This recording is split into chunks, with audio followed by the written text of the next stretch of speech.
ಬೆಂಗಳೂರಿಗೆ ಹೊಸ ರೂಪ ಹೊಸ ವ್ಯಾಪ್ತಿಯನ್ನ ನೀಡಲು ಸಿದ್ಧತೆ. ಗ್ರೇಟರ್ ಬೆಂಗಳೂರು ಅಥಾರಿಟಿ ಸ್ಥಾಪನೆಗೆ ಸರ್ಕಾರದ ಚಿಂತನೆ.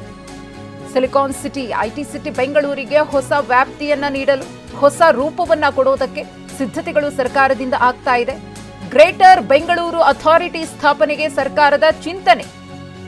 ರಾಮನಗರ ಕನಕಪುರವನ್ನ ಬೆಂಗಳೂರಿಗೆ ಸೇರಿಸಲು ಚಿಂತನೆ ನಡೀತಾ ಇದೆ. 5 ಭಾಗಗಳಾಗಿ ಬಿಬಿಎಂಪಿಯನ್ನ ವಿಭಜಿಸಲು ಸರ್ಕಾರ ಯೋಚನೆ ಮಾಡ್ತಾ ಇದೆ. ಹೊಸದಾಗಿ ವಾರ್ಡ್ಗಳನ್ನು ಸೇರಿಸಿಕೊಂಡು ವಿಸ್ತರಣೆ ಮಾಡುವಂತಹ ಪ್ಲಾನ್ ಸರ್ಕಾರದ ಮುಂದಿದೆ. ಬಿಬಿಎಂಪಿ ಬದಲು ಗ್ರೇಟರ್ ಬೆಂಗಳೂರು ಅಥಾರಿಟಿ ಅಸ್ತಿತ್ವಕ್ಕೆ ಡಿಕೆ ಶಿವಕುಮಾರ್ ಅವರು ಚಿಂತನೆಯನ್ನ ಮಾಡಿದ್ದಾರೆ. 400 ವಾರ್ಡ್ಗಳು ಗ್ರೇಟರ್ ಬೆಂಗಳೂರು ಅಥಾರಿಟಿ ವ್ಯಾಪ್ತಿಗೆ ಬರುತ್ತಾ ಅನ್ನೋ ಪ್ರಶ್ನೆ ಎದ್ದಿದೆ ಇದೀಗ.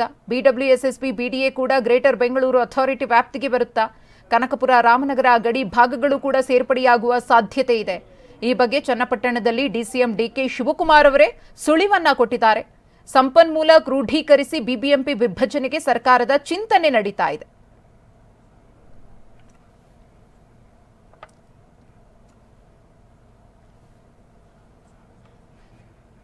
ಈ ಕುರಿತು ಮತ್ತಷ್ಟು ಮಾಹಿತಿಯನ್ನು ಕೊಡೋದಕ್ಕೆ ನಮ್ಮ ಪ್ರತಿನಿಧಿ ಪ್ರಸನ್ನ ಇದೀಗ ನೇರ ಸಂಪರ್ಕದಲ್ಲಿದ್ದಾರೆ. ಪ್ರಸನ್ನ, ಈಗಾಗಲೇ ಡಿಕೆ ಶಿವಕುಮಾರ್ ಅವರು ಬ್ರ್ಯಾಂಡ್ ಬೆಂಗಳೂರಿನ ಕನಸನ್ನ ಕಂಡಿದ್ದಾರೆ. ಅದನ್ನ ಜಾರಿಗೆ ತರುವ ನಿಟ್ಟಿನಲ್ಲಿ ಏನೆಲ್ಲ ಪ್ರಯೋಗಗಳಾಗಬೇಕು, ಹೊಸತನವನ್ನ ಅಳವಡಿಸಿಕೊಳ್ಬೇಕು, ಅದರ ಬಗ್ಗೆಯೂ ಕೂಡ ಮುತುವರ್ಜಿ ವಹಿಸಿ ಹೆಜ್ಜೆಯನ್ನ ಇಡ್ತಾ ಇದ್ದಾರೆ. ಇದೀಗ ಮತ್ತೊಂದು ಹೆಜ್ಜೆ ಮುಂದೆ ಹೋಗಿದ್ದಾರೆ. ಹೊಸ ರೂಪವನ್ನ ಕೊಡೋದಕ್ಕೆ, ಹೊಸ ವ್ಯಾಪ್ತಿಯನ್ನ ಕೊಡೋದಕ್ಕೆ. ಏನಿದು ಗ್ರೇಟರ್ ಬೆಂಗಳೂರು ಅಥಾರಿಟಿ ಪ್ಲಾನ್ ಅಂದ್ರೆ?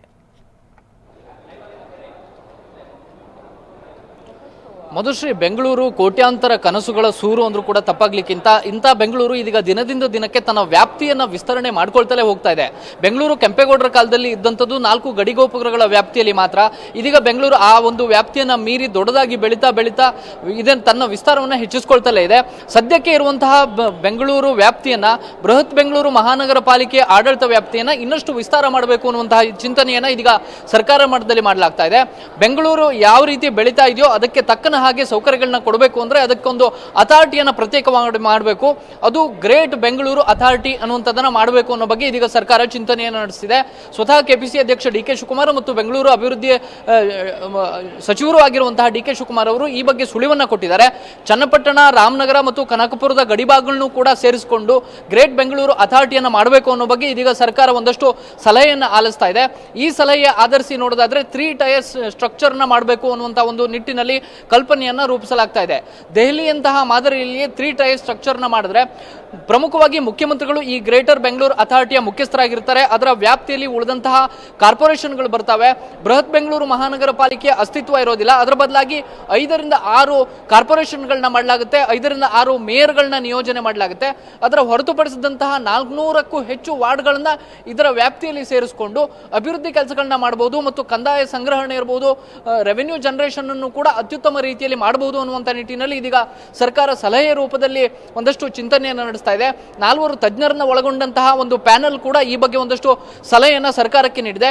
ಅದಕ್ಕೆ ಪ್ರತ್ಯೇಕವಾದಂತಹ ಬಿಲ್ಲನ್ನು ಕೂಡ ತರಬೇಕಾಗುತ್ತೆ. ಬೃಹತ್ ಬೆಂಗಳೂರು ಮಹಾನಗರ ವ್ಯಾಪ್ತಿಯಲ್ಲಿ ಇರುವಂತಹ ಕಾಮಗಾರಿಗಳಿರ್ಬೋದು, ಅದೆಲ್ಲವನ್ನೂ ಕೂಡ ಸಂಸ್ಥೆಗಳಿರ್ಬೋದು, ಏಜೆನ್ಸಿಗಳನ್ನ ಗ್ರೇಟರ್ ಬೆಂಗಳೂರು ಅಥಾರಿಟಿಯ ಅಡಿಯಲ್ಲೇ ತರಬೇಕು ಅನ್ನೋ ಬಗ್ಗೆ ಇದೀಗ ಡಿಕೆ ಶಿವಕುಮಾರ್ ಅವರು ಚಿಂತನೆಯನ್ನು ನಡೆಸಿದ್ದಾರೆ.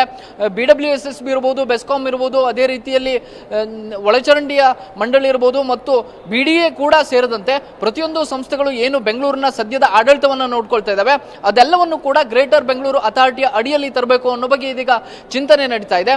ಇದು ತಕ್ಷಣಕ್ಕೆ ಸಾಧ್ಯ ಆಗುವಂತಹ ಯೋಚನೆ ಅಲ್ಲದೆ ಹೋದ್ರೂ ಕೂಡ ಮುಂದಿನ ದಿನಗಳಲ್ಲಿ ಈಗ ಸರ್ಕಾರ ಯೋಚನೆ ಮಾಡಿರೋ ಪ್ರಕಾರ ಈಗ ಇರುವಂತಹ ಬಿಬಿಎಂಪಿಯನ್ನ 5 ವಿಭಾಗಗಳಾಗಿ ವಿಭಜನೆ ಮಾಡಬೇಕು ಅನ್ನೋ ಬಗ್ಗೆ ಚಿಂತನೆಯನ್ನು ನಡೆಸಿದೆ. ಸದ್ಯಕ್ಕೆ ಇರುವಂತಹ ವಾರ್ಡ್ಗಳ ಸಂಖ್ಯೆಯನ್ನು ಕೂಡ ಹೆಚ್ಚಳ ಮಾಡಬೇಕು ಅನ್ನುವಂತಹ ಚಿಂತನೆ ಇದೆ.